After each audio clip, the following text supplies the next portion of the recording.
할렐루야. 주님의 이름으로 사랑합니다. 오늘 본문 사문 이사야 43장은 제가 예전에 한참 은혜를 사모하는 마음으로 일상생활에 묻혀있던 내 몸에 배어있던 종력들을 다 내려놓으려고 노력하고 은혜를 회복하려고 노력할 때 한참 그럴 때 하나님께서 저에게 주신 말씀 가운데 한 구절입니다. 그 중에서도 제가 주님께서 나에게 주신 말씀이라고 해서 이 말씀을 제가 사모하는 것이 아니라 이사야서 43장 말씀은 성경 66권 가운데에서도 창세기에서 요한계시록까지의 모든 말씀 가운데 하나님의 구원사역 관점에서 봤을 때 그 허리가 되는 중추 역할을 하는 가장 중심된 가장 중요한 말씀 가운데의 하나라고 해도 과언이 아닐 정도로 굉장히 중요한 말씀이죠. 그래서 이 말씀을 통해서 우리는 하나님이 우리를 창조하신 목적과 또한 우리로 하여금 무엇을 바라시고 어떻게 하시기를 바라시는지를 명확하게 알 수 있음을 저는 감히 고백하며 나아갑니다. 또한 지금 이 시간 혹여 어려움이 있든지 아니면 문제를 가지고 있든지 상황이 힘들어졌든지 어떠한 기도의 제목이랄지라도 어떠한 문제일지라도 우리가 그 문제를 내가 해결하기보다는 주님 앞에 온전히 맡기고 나아가기를 주님께서는 바라시거든요. 근데 그것이 쉽지 않죠. 왜 쉽지 않으냐면 내가 말씀을 붙잡고 나간다고 할지라도 막상 어려운 현실이 어려운 문제가 내 앞에 내 눈에 보일 때에는 맞닥뜨렸을 때는 먼저 내 습관적으로 해오던 내 모습이 내 방법이 내 판단이 앞서 나가기 마련이거든요. 그런 이유로 많은 사람들이 또 그리스도인들이 사실은 실패를 경험하고 맛보아 알게 되는 거예요. 경험하게 되는 거예요. 그러한 사랑하는 그 자녀들을 향해서 하나님께서는 지금 이사야 43장 말씀, 특별히 오늘 18절에서 21절 말씀, 이 말씀을 중심적으로 하나님께서 우리에게 말씀하시는 거죠. 14절부터 우리가 잠깐 살펴보면 이 배경은 그렇습니다. 배경은 이스라엘이 북이스라엘로 남유다로 갈라지게 되었죠. 그쵸? 솔로몬 이후에 솔로몬의 아들인 르호보암 시대에 북이스라엘은 여로보암이 그리고 남유다는 르호보암이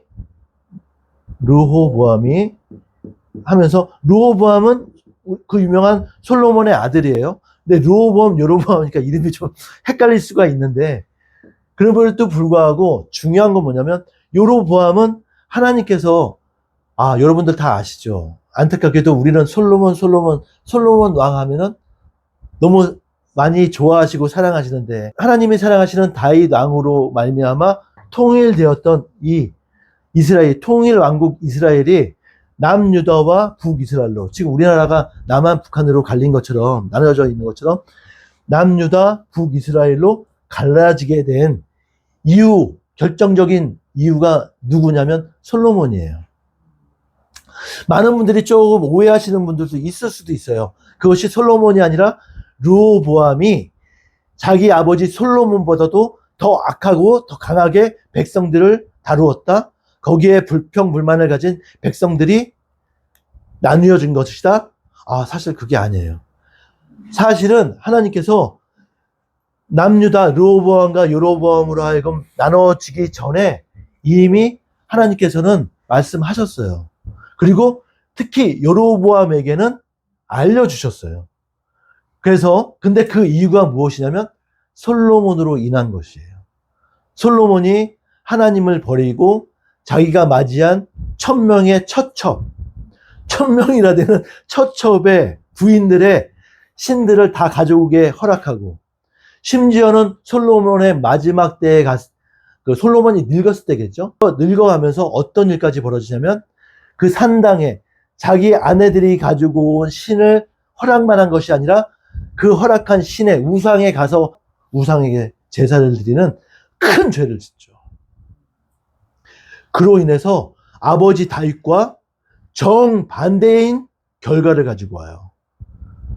보면 무슨 결과를 가지고 오냐면 다윗은 아버지 다윗 다윗은 처음에 하나님께서 어렸을 때에 그 위대한 그 사무엘이라는 선지자를 통해서 기름 부어 세우시죠.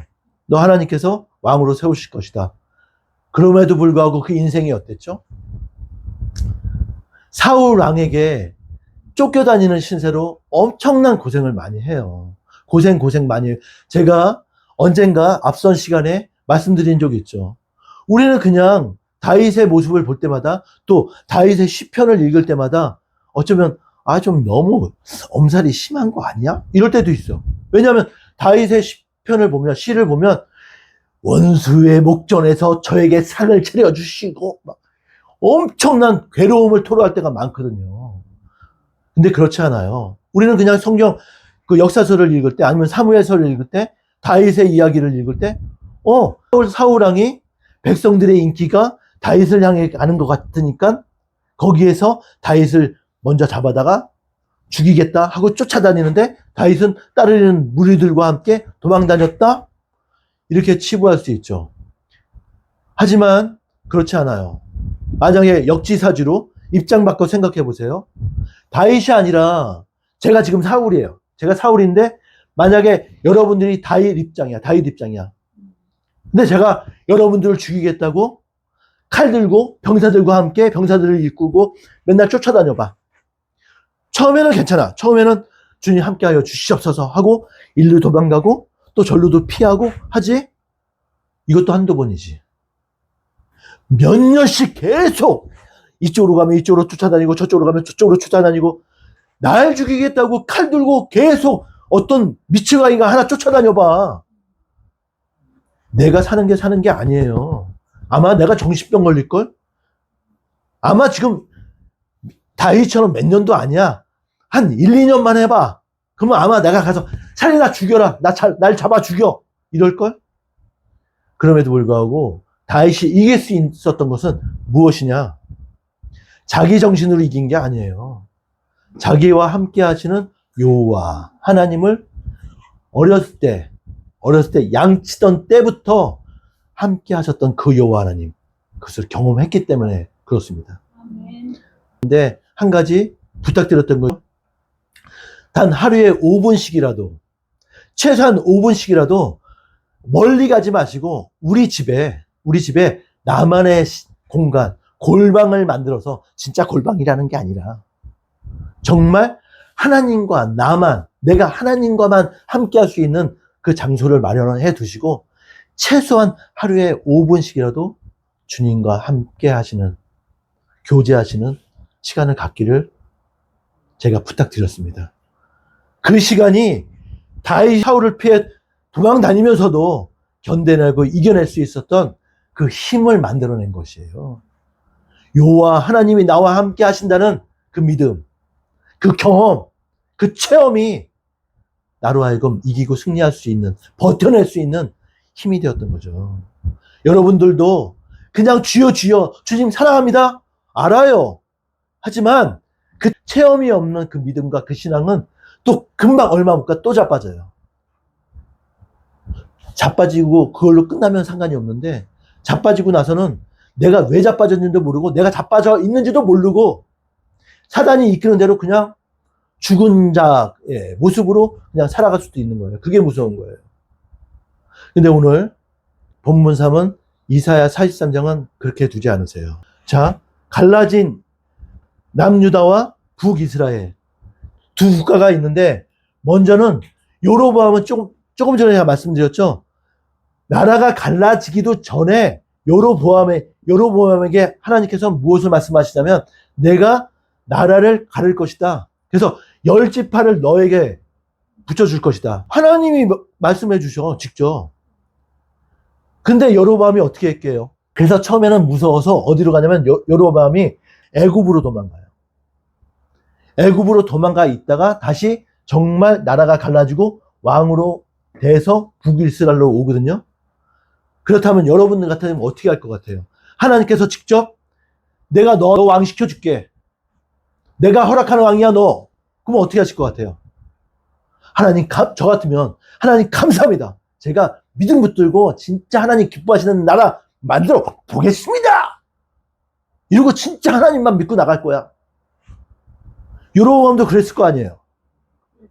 아니요. 여로보암은 하나님께서 직접 열 지파를 다스리는 왕으로 세우겠다 하셨음에도 불구하고 여로보암의 시선은 하나님을 바라본 게 아니에요. 우리 그리스도인들의 시선은 그만큼 중요해요. 제가 자꾸 시선을 강조하는 이유가 뭐냐면, 시선은 우리의 그 시각적인 시선을 얘기하는 게 아니라 우리 마음의 시선을 얘기하는 거예요. 믿음의 시선. 우리 그리스도인들의 시선은 언제든지 여호와 하나님을 의식해야 돼요. 여호와 하나님을 바라봐야 돼요. 근데 여로보암도 하나님이 그렇게 왕으로 세우신다고 했으면 끝까지 자기의 시선, 자기의 마음은 여호와께 있어야 되는데, 왕이 되고 나니까 시선이 어디로 갔느냐? 백성들에게 가는 거야. 백성들에게 갔는데 어떤 일이 벌어지냐? 왜? 백성들을 향해서 내가 하나님께 잘 보이는, 하나님을 기쁘게 해드리는 왕이 되겠다 해야 되는데, 그게 아니라 백성들에게 시선이 가지가, 나 백성들한테 인기 있는 왕이고 싶어, 나 백성들한테 칭송 듣고 싶어, 이러고 있는데 어떤 일이 생기냐면, 나라가 갈렸는데 예루살렘이 여기 있네, 남유다 쪽에 있네. 그랬더니 습관을 따라서, 그리고 또 습관이 아니죠, 전통을 따라서 북이스라엘에 있는 열 지파들도 하나님께 제사 드릴 때는 1년에 한 번씩 다 예루살렘 성전으로 오는 거야. 왔다 갔다 하는 거예요. 하나님께 제사 드리러, 예배 드리러. 최소한 1년에 한 번씩은 올 거 아니에요. 그죠? 그러니까 여로보암이 불안해지기 시작해. 어떻게 불안해져요? 예루살렘으로 왔다 갔다 하다 보면 그 백성들이 마음이 변해서 자기를 배신하고 다시 르호보암에게 붙는 게 아닌가, 남유다로 붙는 게 아닌가, 불안하기 시작하는 거야. 그 마음을 누가 넣었어요? 설마 하나님이 너 왕 시켜줄게 그러셨으면서 하나님이 금방 또 마음이 바뀌셔가지고, 얘들아, 백성들아, 우리 남유다로 가자, 그럴 하나님이 아니잖아. 최소한 여로보암은 뭘 본 거예요? 맞아요. 사단이 여로보암의 마음속에 쏙 하고 불안한 마음을 주니까, 불안을 넣어주니까 그때부터 마음이 콩닥콩닥 뛰기 시작하는 거야. 그러면 어떻게 돼요? 하나님 붙잡고 가다가도 사단이 주는 마음에 내 마음이 조급해지고 불안해지고 불편해지고, 그러면 무엇이 커지는지 아세요? 자, 제가 이렇게 있잖아요. 이건 저예요. 제 모습이 평상시에는 작게 느껴진 적이 한 번도 없어요. 작다고 스스로 느낀 적이 없는데, 여기에 사단이 딱 조급함, 그리고 불안, 이런 걸 넣어주잖아요. 그러면 이것이 문제가 되겠죠. 문제. 조급함과 불안함으로 말미암아 넣어주면, 내가 거기에 넘어가면 내 앞에 뭐가 보이기 시작하면 문제가 보이기 시작해. 문제. 근데 이 문제가 시간이 지나면 지날수록 점점 커져서 어떻게 되냐면, 난 요만한데 이 문제는 요만해져. 이만하게 보이는 거예요. 근데 이 문제가 진짜 이렇게 큰 게 아니라, 나에 비해서 이 큰 문제가 커 보이게끔 사단이 넣는 거죠. 그러니까 얘는 뭐예요? 나는 뭐예요? 나는 착각하는 거지. 제가 지난 시간에 이런 말씀 드린 적 있죠? 가위가 눌렸어. 여러분, 가위 눌려보신 분들 알아. 가위를 안 눌려보신 분들은 말을 하지 마세요. 가위 눌려보면 진짜 죽을 것 같아. 제가 옛날에 베트남 가서 일주일도 안 됐는데 침대에서 자고 있는데 진짜 이만한 검은 그림자의 큰 덩치의 그림자가 나를, 침대를 이렇게 쳐다보고 있는 거야. 그때부터 내가 밤새도록 예수 이름으로 물려가라, 밤새도록 싸웠어요. 왜 그랬겠어요? 나를 집 누를 것 같으니까. 근데 틀린 거예요. 밤새도록 해도 안 가, 이것들이. 근데 허망한 게 뭐냐면, 이것은 나를 짓누르지 못해. 날 죽이지 못한다는 거야. 그냥 걔가 딱 하고 나타났을 때 제가, 또 시작이야. 아, 좀, 제발 좀 그냥 가져가고, 내가 무시하고, 그냥 옆으로 돌아놓아서 안 보고 잤으면 얘가 좀 기다리다가, 안 통하네. 그리고 갔을 거야. 근데 내가 거기다 대고, 예수 이름으로 가라! 예수 이름으로 물러가라! 예수! 그러니까 걔가 더 해봐라 하는 거지. 섞고 있네. 아이고! 내가 진짜로 보이니? 나 허상이야. 이런 거예요. 날 조롱하는 거지. 왜? 쥐는 감히 나를 건들 수가 없거든. 왜? 난 여호와 하나님의 자녀고 주의 종이거든. 내가 꼴은 일해 보여도, 이 장민 목사가 꼴은 일해 보여도 주의 종이에요. 주의 종이에요. 그러니까 지가 나를 감히 날 건들 수는 없어. 근데 감히 건들 수 없으니까 딱 와서 나를 지켜만 보고 있는데 내가 스스로 쫄아가지고 예수 이름으로 물러가라! 예수 이름으로! 아니야. 그게 아니죠. 무시해버리면 돼. 잘 보세요. 아까 사단이 불안감으로, 조급함으로 나에게 쏙 넣어주니까 내가 그때부터 문제가 커 보이네? 어려워 보이네? 근데 더 웃긴 게 있어요. 뭐냐면 이 사단이 이것들이 아주 간교해. 그래서 어떻게 하냐면 이 문제의 주체가 누가 될까? 이 문제를 뒤집어 쓰고 오는 게 누가 될까? 내가 가장 사랑하는 사람들이겠지. 그 중에 누가 있겠어요? 내 남편. 아유, 진짜. 남편만 그러나? 요즘에 그 이혼 숙녀 캠프인가 그러니까 여자들이 더 문제야. 아내들이. 그리고 또 뭐, 우리의 영원한 우상, 자녀만 있나? 형제들. 아니, 우리 형제들이 예수 믿자는데, 천국 같이 가자는데 왜 이렇게 안 따라와? 가만히 있기나 하지. 사단이 꼭 내가 사랑하는 줄 아니까 그 사람한테 들어가는 거야. 내가 내 남편한테, 내가 내 아내한테 약한 줄 아니까. 내가 왜 약하겠어요? 내가 우리 사모님한테 왜 약해? 힘이 없어서 그러나? 사랑하니까 약한 거지. 그죠? 내가 얼마 전에 처음으로 우리 사모한테 화를 낸 적 있어. 며칠 전에.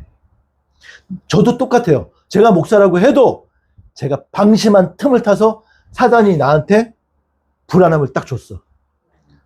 그때 내가 아니야 나 괜찮아. 우리 사모님한테 나 괜찮아. 우리 사모님이 눈치를 채고 괜찮은 거예요. 그래서 날 괜찮다고. 그러니까 나 괜찮아. 나 미니야. 괜찮아. 이러고 있는 가만히 이렇게 앉아있어. 근데 사실은 내 마음에는 안 괜찮았어. 부글부글 끓고 있었어. 근데 우리 사모님이 하필이면 그 타이밍에 나한테 오더니 카드가 한 장 없어졌는데 그 카드를 이 동네도 아니고 저 연천에다가 놓고 왔다니까. 연천에다가. 그러면서 여보 나 카드 그 농협에다 놓고 왔대. 그 순간 근데 그 카드를 마트나 이런 데다 놓고 온 게 한두 번이 아니거든요. 근데 난 그럴 때마다 찾아오면 되지. 나는 우리 사모님한테 큰 소리를 낸 적이 한 번도 없었는데 딱 한 번 내가 어떻게 화를 낸지 아세요? 여보 나 화난다고. 이러니까 처음 큰 소리를 쳤잖아. 오랫동안 같이 살면서. 그러니까 날 이게 쳐다보니 대꾸도 안 하고 그냥 등 돌리고 앉아있더라. 근데 그 순간 제가 어떻게 했는지 아세요? 순간 소리 내고 나서 순간 들어온 게 사단이구나. 딱 들어오는 거야. 그래서 어떻게 했는지 아세요? 안 그래도 조그만 집이냐 조그만 방이 하나 있어. 내가 우리 사모님이랑 나랑 돌아가면서 기도하는 말씀 보는 방인데 그 방으로 갔어요. 기도의 자리로 갔어. 가서 딱 앉자마자 기도도 길게 안 했어. 딱 앉자마자 하나님 무슨 마음 주신 줄 아세요? 저는 그랬잖아요. 그 자리에 앉는데 어떤 마음이 드냐면 그 순간 누구로 인해서 내가 화가 났던 게 아니야. 내 스스로가 내가 만들어낸 것. 내가 지금 내 형편이 왜 이렇지? 내가 상황이 왜 이렇지? 나는 주님 바라보고 나가는데, 주님 찬양하고 나가는데, 주님께 영광 돌리면 나간다는데, 왜 이러지? 왜 이런 상황, 왜 어려운 상황이지? 왜 술술 풀리지 않지? 이런 것들이 있었잖아요? 그런 것들이 딱 자리에 앉자마자 그것들이 싹 떠오르는 거야. 근데 여기서 내가 사단이 그랬다는 눈치채지 못했으면 계속 분이 나고, 불평불만, 하나님, 제 인생은 왜 이래 됩니까? 이랬겠지. 근데 하나님이 그 마음을 딱 떠올리게 하시더니 구두에다 딱 치시는 게 너도 그런데 네 아내는 얼마나 더 힘들었겠니? 근데 너한테 한 번도 불평불만한 적 없잖아. 널 남편으로 믿고 기다려줬잖아. 얼마나 고맙냐. 그 마음을 딱 주시는데 내가 왜 우리 아내 앞에서 딱 안 한다고 왜 그랬지? 그게 너무 부끄러운 거야. 그래서 벌떡 일어나고 문 열고 다 나가가지고 여보 미안해 이랬어요. 자, 별거 아니에요. 별거 아니에요, 여러분. 사단? 아무것도 아니에요. 지금 여러분들 모양만 달라. 상황만 달라. 근데 사단은 우리의 연약함을 너무 잘 알아. 그러니까 그 껍데기들만 다르고 모양들만 다르지 상황만 조금씩 다르지 얘네들이 우리를 대적하는 방법 스타일은 똑같아. 안 변해, 안 변해. 근데 또 이런 거 이렇게 많이 이겨보고 승리하다 보면 나중에는 웃음 난다. 왠지 아세요? 얘네들이 하는 패턴이 똑같아. 어쩔 때는 눈에 보여. 그러면, 또 시작이군. 또 시작이야. 우리 주님 은혜 주시려나 보다. 내가 하나님께 영광 돌릴 수 있나 보다. 이렇게 되는 거예요. 근데 처음 2번, 3번 이겨내기가 힘들어. 장수들이 처음부터 장수였나? 우리 이순신 장군은 처음부터 장수였나? 아니죠. 전쟁을 경험하고 싸움을 경험하면서 더 힘이 강해지고 더 요령이 생기고 지혜가 생기고 해서 큰 장수가 되는 거죠. 사단하고 싸움도 마찬가지예요. 근데 중요한 건 뭐냐면 우리의 마음속에는 무엇이 필요하냐면 주님 나와 함께 하신다는 거. 사단이 우리를 우습게 보는 이유 딱 한 가지가 뭐냐면 너 주님 사랑한다고? 안 보이잖아. 어디 계셔? 거기에 넘어가면 안 돼요. 항상 그 시간이 지나고 나서 뒤돌아보면 주님 함께 하셨었구나. 그때 느낀다. 근데 그거를 오늘만큼은 우리가 그거를 좀 잡아다가 좀 앞으로 끌어서 놓자고요. 그러니까 주님 함께 하셨구나. 이거를 좀 앞당겨서 쓰자는 거죠. 앞당겨서. 그래서 앞당겨서 미리 쓰는 거야.